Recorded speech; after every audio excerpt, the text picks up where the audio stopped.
Hello, everyone, and welcome back to Women Leaders, the podcast that explains global events through discussions with women experts. And welcome to ELN, the European Leadership Network, the home of this podcast. I'm Ilana Beitel. I'm a Senior Associate Fellow at ELN, and I'm your host for this conversation with women who are leading and shaping the world in many ways and fields. I'm just returned from a trip to Ukraine. It's cold.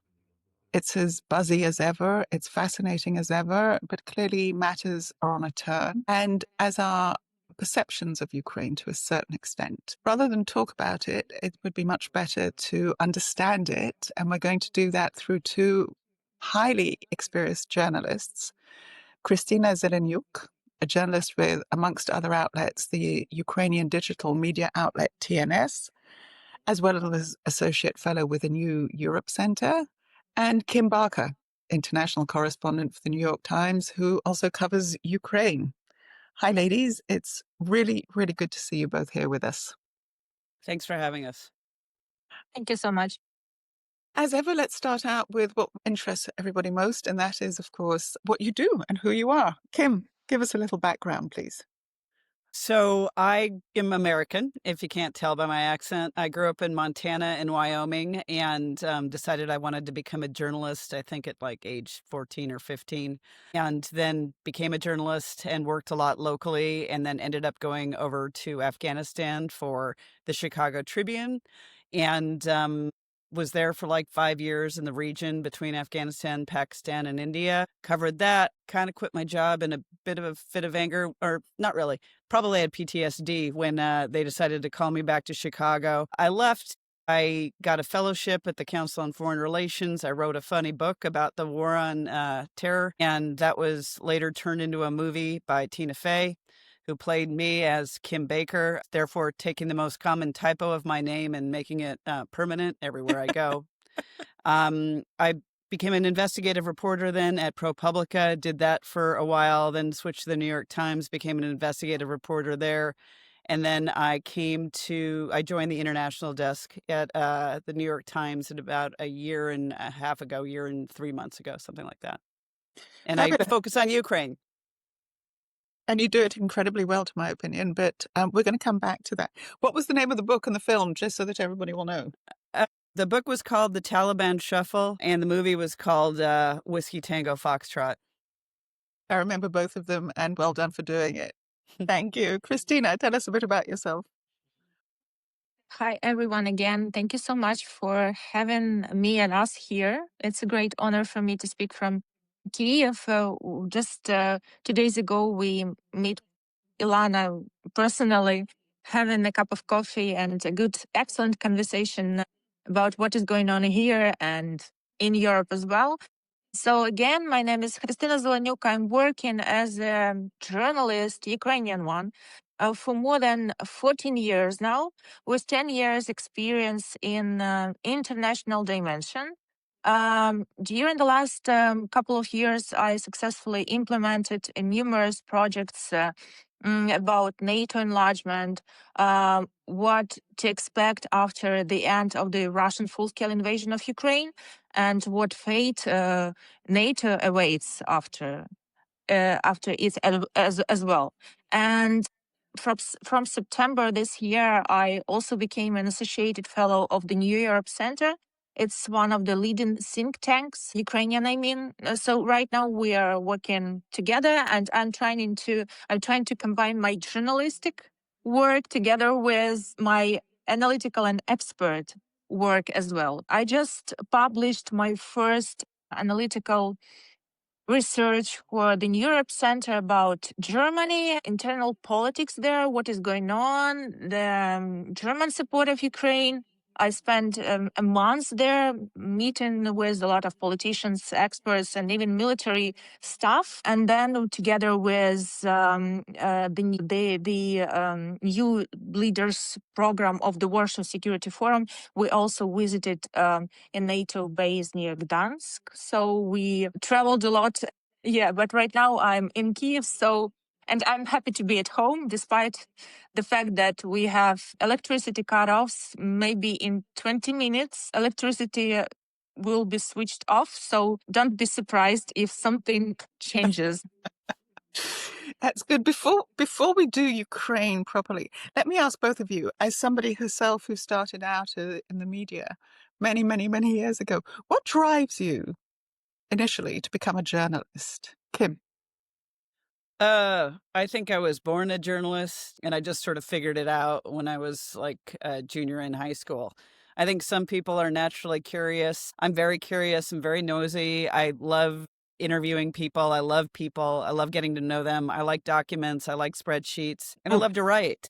So, it's like, yeah, I was a mathlete in high school. So, I love as soon as I found this, I thought, what a con. I can't believe that you can actually be paid to do this, kind of, a little bit. And I knew that there was nothing else I wanted to do. And I do talk a lot to journalism students today, or at least I used to when I was based in the States. And I always say, look, if you want to become a journalist and you want to become a nurse, be a nurse, because the world needs more nurses. But if you just want to become a journalist, you have to. There's no other choice. But it is a really hard, it's a hard road, and it's getting harder. I don't know that my job is the way I got here is gonna exist in a few years, right? So I think that's very true. Kristina? Despite my financial degree, university, I became a journalist. My good friend of mine invited me. It was 2011, if I'm not mistaken. I just graduated from the university with a master's degree in finance. So it's not a journalistic one, but she invited me to join his team in one of the leading Ukrainian newspapers. And the team of journalists there taught me everything that I know right now. But since I was primarily working as a political correspondent, writing and shooting about internal Ukrainian politics. But since the Russian aggression against Ukraine started in 2014, when Crimea was occupied and invasion of Donbas started, so I focused and primarily on Western help to Ukraine and how the West can support Ukraine, about all the sanctions, about Ukraine's EU integration, NATO integration, and I began to visit all of these international conferences, forums, and from time to time, some of the organizers started to invite me as a moderator, then as a speaker to talk about Russian disinfo campaigns. So I cannot say that I just as Kim, I was born as a journalist. But from the school times, I remember that I was very interested in reading those political magazines, newspapers, what is going on in politics, international politics. I cannot say that I fully understood everything, but I was really trying to. I think that I'm a combo of the both, I have to say, and that my younger sister always remembers that when I picked her up at school, then we had to stop at the paper shop to buy the paper, and I was 11, 12, but I bought the paper every day. I needed to read the paper every day. And I think that what you said, Kim, is right, that you can't help it and you always come back to it. So I was a journalist. I then became an historian. And the way a friend of mine Mhm. find it is that in journalism, kilometers of subjects at the depth of a millimeter or two. And as an historian, a square millimeter of a subject to the depth of a kilometer. Mhm. But it's always as the same, you want to know, you're interested. Why did something happen that way? You want to challenge it. You want to find out. But you've also got to love meeting people. Yeah, you have to like people. People are the start and the end of it, I think. If you don't like Mhm. meeting people, like I'm meeting you too, you can't do the job. And maybe that's why there's a lot of people who just nowadays sit on digital and do it, and it's not really journalism anymore because they're not meeting people, they're not talking to Mhm. people. Kristina, what was it like in the full-scale invasion? What happened to you? What made you feel that you had to? What was the story you were trying to get across there? I remember that night very well because I didn't sleep at all. Because I was exactly that person that didn't believe in the full scale invasion, because it's literally like that. Because, maybe if I was born in the times of a Cold War, maybe I would be like considering maybe something could happen. Because, for example, my mother was always telling me that something could happen because she remembers those times, those Cold War times when they were preparing living in the Soviet Union, as she said, for a possible even nuclear strike. So it was really harsh times, but I was looking for any logical opportunities to say that, oh, it's impossible. That's not going to happen because Russia itself and Putin didn't interested, like, in starting the biggest war in Europe since the World War II. But it happened. So we see right now that Ukraine is standing for almost 4 years. At that exactly night, I wasn't sleeping at all. And I remember that I saw this Putin's video statement he made about like blah, blah, denazification, what he was saying about Ukraine. And then I heard the first explosions. When it comes to the journalistic work, I called to my editor-in-chief, Svetlana.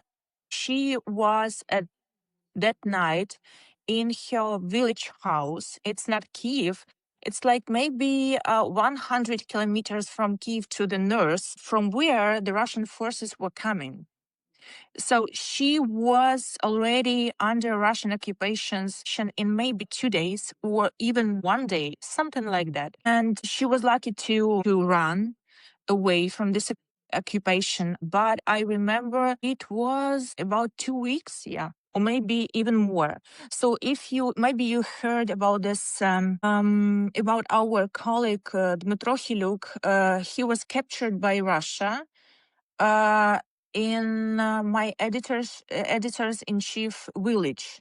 Yes. So he was living just in front of her house. He was captured by Russians and he was imprisoned for 3.5 years. And only this summer he was he was released, and he managed to see his parents because they are really in their like old age. So everybody was saying by like, and he was also saying, Metro was saying that I didn't even hope to see my parents again. So yeah, that was hard times when we're talking about Ukrainian journalism. If you can imagine, everybody is gaining money through advertisement, right? So right now, Ukrainian TV channels that are united in one telethon, they are now gaining money on advertisements. They are financing from our Ukrainian budget, and if I'm not mistaken, some amount of money is coming through the European Union programs. I'm not sure, but if I'm not mistaken, it's so.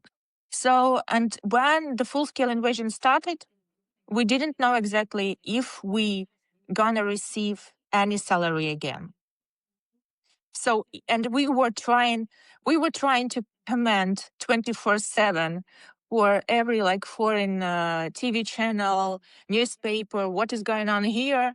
But anyway, we were sitting and didn't know for what money we would be living, how we will be like safe or not, alive or not, because again, a lot of our Ukrainian colleagues were already captured, on occupied territories by Russians and thrown to the Russian jails. So yeah, but I guess this was till Kyiv was liberated, and then something became clear that we are still operating. So we have some savings. I mean, a lot of Ukrainian TV channels had some savings to continue to pay for their like critical stuff.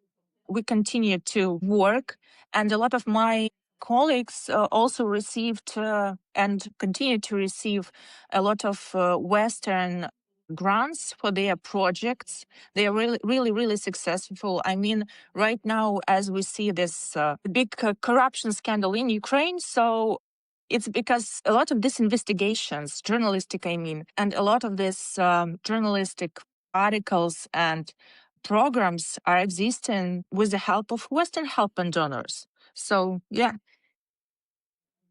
We'll come back to several of the things that you talked about, but Kim, you weren't in Ukraine in 2022, I February was not. 2022. Where were you then? I was in New York. I had a podcast that was I don't know if it was coming out then. I think it was coming out then. I had a podcast coming out in February of 2022. So I was focused on getting that done and yeah, and then some personal stuff. So Ukraine doesn't really enter your field of Mm-mm. vision I till... mean, I'm certainly paying attention to Ukraine. I have a number of friends who were covering it. It was such a shocking story. It felt very scary to me. But when I was in New York reading the stories, it felt very chaotic.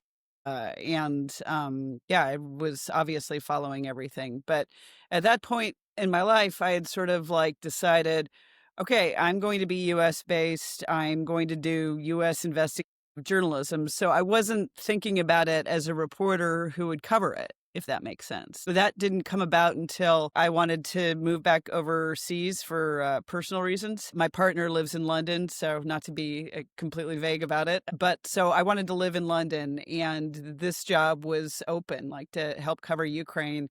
And that appealed to me. I know how to do a war zone, but it was a very different war from Afghanistan. And I noticed that right when I first got here. I think anybody, there's a lot of people I've met here who used to be in Afghanistan. In fact, I've run into people I know, and we often talk about how different it is being in Ukraine. The main differences, I would say, well, I mean, it's Europe, right? That's the main difference. You're in Europe, and it's incredibly sophisticated in Kyiv, and it doesn't feel like war is looming the same way it felt like in Afghanistan. You felt it all the time there. Here it's looming in a much different way. It's coming from above. It's coming from another country, which is a very powerful country. And that also is like, it's different. It's different than dealing with like the Taliban. And it's different when you sort of feel like in Afghanistan, it sort of felt like we were targets, because we were American journalists. So you felt like your security was of a different level. Here, it's like you just would happen to be here in the wrong place if you were hit by something, unless they're targeting you out with FPV drones near the front line, which seems like it's starting to happen with journalists who are wearing press actually getting targeted. So yes, that's how I got here. I first came here in July of 2024.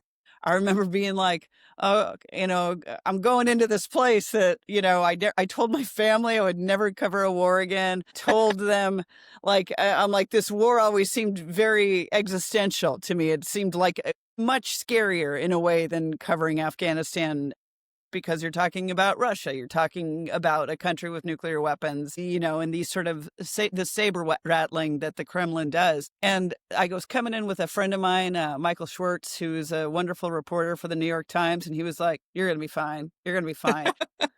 We go to Lviv, and like the first thing we're doing is having like this fabulous steak dinner, walking through the square. There's people playing music, and then, you have a glass of wine, and, people are smoking cigars at this rooftop place at a very nice fancy hotel that changes the carpets every single day to tell you whether it's Monday or Tuesday or Wednesday, something I had never seen before. But I'm going to that hotel actually this weekend, so I will know whether it's Friday or Saturday. But yeah, it's very different. And Very different. yeah, and like you're always trying to, in your stories, give a sense of how it is a different sort of war, and you're talking about a war in Europe without sort of undermining or devaluing the idea of what's happening at the front line, because what's happening at the front line is obviously very serious. If you were to ask me about what the major storylines are right now, it basically group them all under power crisis with electricity and what happened to the power grid last weekend, a power crisis at the border, or not at the border, but at the front line where frankly, Ukraine doesn't have enough troops, right? And you're starting to see the results of that. And then the power crisis in Kyiv with, what's happening with the leadership. And this major, like Kristina, it's just like we can't even emphasize how major this corruption investigation has been this week. I feel like we're all watching, like we're watching to see the next episode drop, like from Nabu with these like little slickly produced videos where they're like, we got these secret tapes, and now we're introducing a character named Che Guevara, and like all these sort of code names, and Carlson and Professor, and so it's been very interesting to watch, and it's interesting to like sort of read about what people think is going to happen. Yeah. I think it is a very, very different kind of war. I would agree with you totally. Just on your point of, I think it's in the genes, or I don't know, you become a junkie. Some people become junkies on cocaine, some people become junkies on alcohol. But if you're a war zone slut, you always end up. But man, I wasn't, man. I got out. I was we were in therapy. We were in therapy. But, people Yeah. laugh at me because last week I was in Tel Aviv, and this week I'm in Ukraine, and it's like, Ilana, you promised that you were going to clean up your act, sort of what gives. But more seriously, first of all, let's just make it clear to our listeners who don't know the story. Of course, the links are in our notes. Then this is a very big investigation by NABU, the state anti-corruption agency, which is an incredibly good agency, which the government, of course, tried to shut down or bring under its authority in the summer. But it was the first and only time that people had come out in the streets to protest that and had to revoke that. But the long and the short in the middle of it is a corruption story of $100 million worth, or is it euro? Can't remember. This is from the major nuclear energy provider and industry in Ukraine, with the people at the very top of it linked closely to the president and his office. And it is particularly hurtful, I think, if I may speak for everyone here, because it's about energy. Because it's about the very thing that's being hit right now, that is being disabled right now in Ukraine. And it is the heart of, if you want to put it that way. And it's a great sadness, I think, for everyone. Though what we should remember, and I would emphasize this tremendously, is it's come out. In a lot of countries, it wouldn't come out. It is the democracy, it is civil society that has created this structure there that has made it possible to bring it out, which I think needs a huge amount of emphasis, as opposed to, if this was a completely corrupt place, if this is a country like Russia, for sure, you would never find out about it. Though I suspect lots of people would be falling out of windows in hospital or something like that. But also you would have, we wouldn't hear about it. And, a few good men and women is what it takes. It slightly reminds me, I don't know, Kim, if you remember, it was the late, great John McCain that was his name? The politician?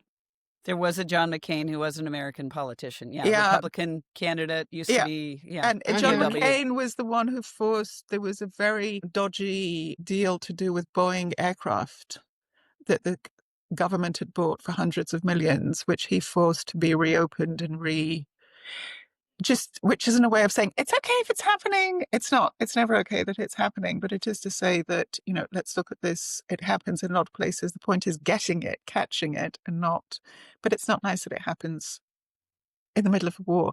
Kristina, what does it feel like in the middle of a war to have this sort of scandal? It's not the first scandal. I would remind you that, but I guess it's the biggest one. I guess it's my personal opinion, because we had previously a scandal with this protection infrastructure on the border and near the front line. I didn't fully deep monitoring this because I'm working with primarily international dimension, and again, I'm so sorry in advance because I didn't follow and pay much attention to this court hearings yesterday and the day before yesterday. But I do know that this is a really huge scandal, and I read a lot about that. And what is more important, that our anti-corruption offices. You are absolutely right that they are dealing with the nearest President Zelensky circle. So there is a zero tolerance to corruption, even in so high level so high level Ukrainian politicians in this circles. Of course, I can say that it will have a huge effect on the Western support of Ukraine. I mean, both military and financial one, because it fuels the Russian propaganda narrative. I mean, maybe the most important one that again Ukraine is receiving a lot of Western weapons and military and financial support. And what we are seeing right now, that a huge corruption scandal erupts, and at the same time, Ukraine is convincing the West to increase even military support and increase its pressure on Russia. But why can we do this? Why should we do this if we are seeing this corruption scandal? Just one, I will remind you about this scandal with X for the army. So it was a huge one in Ukraine some years ago. But again, at the same time, if we are seeing that our anti-corruption officers are investigating, it's also a good example for our Western allies that we are not hiding anything. We are just showing it. And let's see for the court decisions, because I will also remind you that such many different corruption cases were simply failed in Ukrainian courts. So let's see and wait and hope that those persons who really are guilty, that they will be legally punished or not punished if they are not guilty. Let's see. Kim, how do you perceive the impact of this? Well, I mean, I always think like Ukrainian journalists are better to explain that because obviously they live here and they've covered it for a long time, right? And I'm the person coming in saying, everybody, this looks really bad. If this is true, is it bad? You know, you're sort of like saying, gosh, if this were to happen in the States, well, who knows what would happen if it happened in the States. But it's been very interesting to watch. It's again a reminder of how good some of the Ukrainian investigative journalism is, because in fact, like Ukrainska Pravda was breaking a lot of these stories. They're obviously very well sourced. I wish I had those sources. If anybody is listening to this and they want to be my source and they're like, say from, I don't know, NATO, whatever, the EU, like I'm willing to talk, sort of wrote a lot about, they call it Mindich or some people are calling it Mindich. And of course, Timur Mindich is a former business partner of Zelensky, and he's very tied in with this current investigation, what's come out so far. His code name in the tapes is Carlson.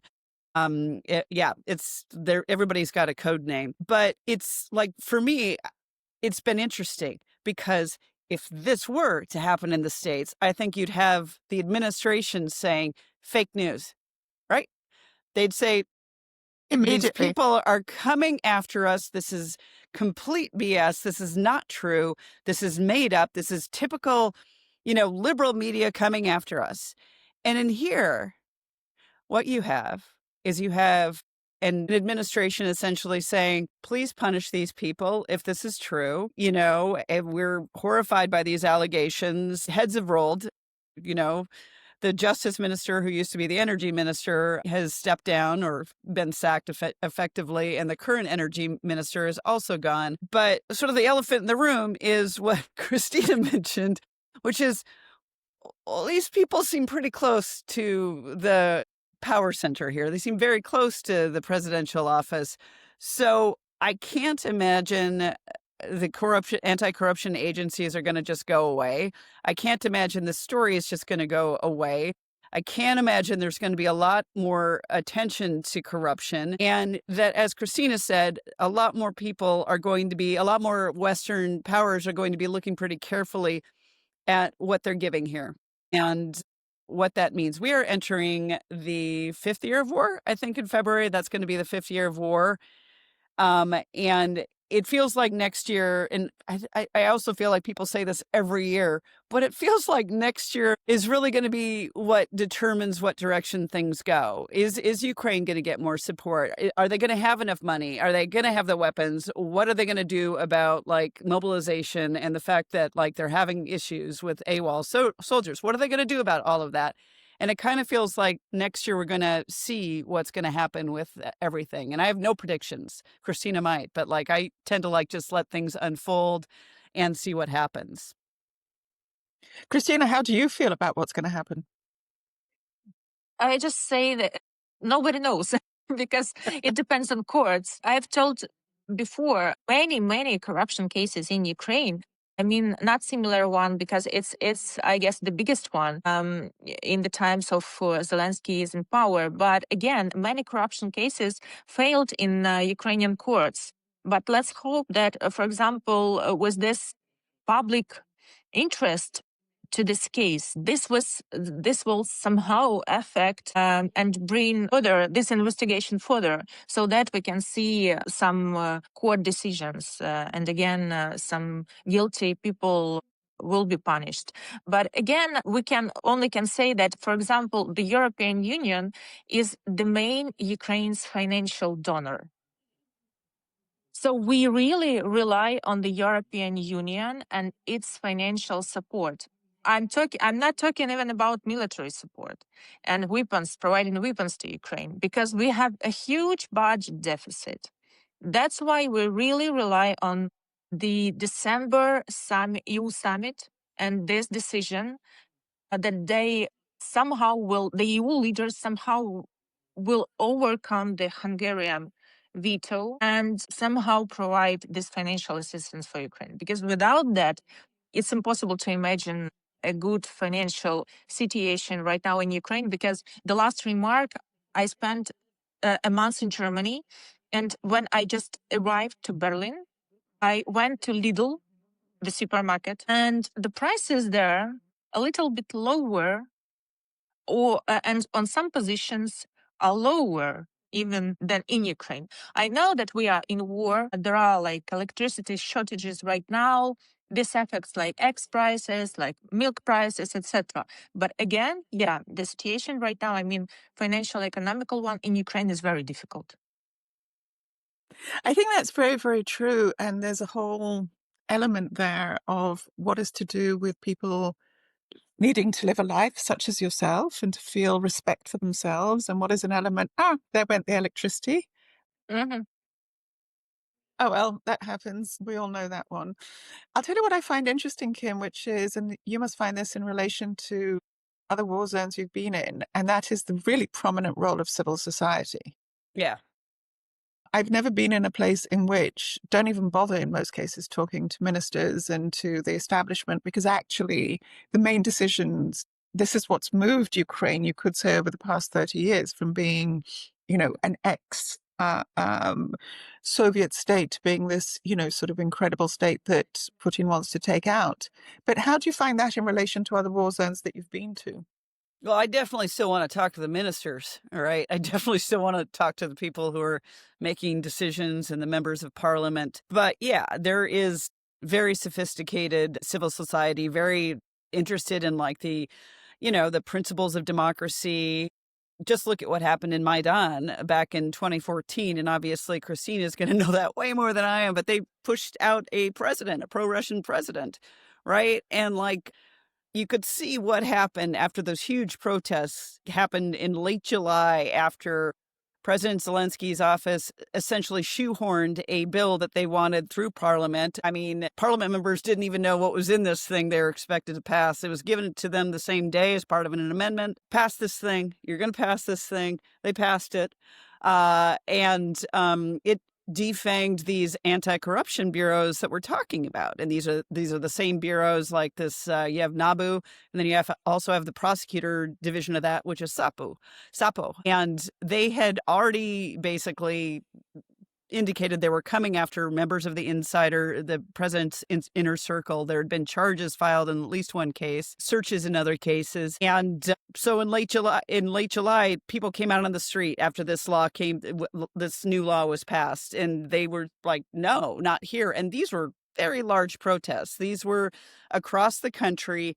And I think that there was like a sense from the government that, This perhaps was not the right law to push through. The people do not want this. And so they reversed it, and, the protests stopped. But you can tell, like, if you put that together with what's happening now, it's interesting. Don't know what it means. Only a journalist. Please reach out if you have any tips. It's interesting. Let me just point out to our viewers, at least, if not to our listeners, that the reason Kristina's picture is not very good right now of good quality is because she's in an area of Kyiv in which there is a electricity cut, because every day there's electricity cuts in various parts of Kyiv and all over Ukraine because there's not enough power. Kristina, we're beginning to move towards the end of this fascinating conversation. Let's move away to a certain extent from the scandal, but stick to it in the sense that you, as we were just hearing from Kim, civil society is unique, but you still need to speak to the powers that be. Who do you speak to? Not personally, but, sort of, how do you perceive the sources that are so important to keep Ukrainian journalism going at the level that it is going? It's quite remarkable. First of all, Zelensky's team, if we can call it like that. Zelensky is in power for 7 years already. Since 2019, six and a half, yeah. 6.5, like almost 7. So yeah, I was starting to build my sources in this Zelensky's team like 6.5 years ago. So I started from the Ukrainian parliament. I have many MPs there who are in charge of international politics. It's, for example, some heads of profile committees, as well as foreign minister. We had Dmytro Kuleba, right now it's Andriy Sibiha.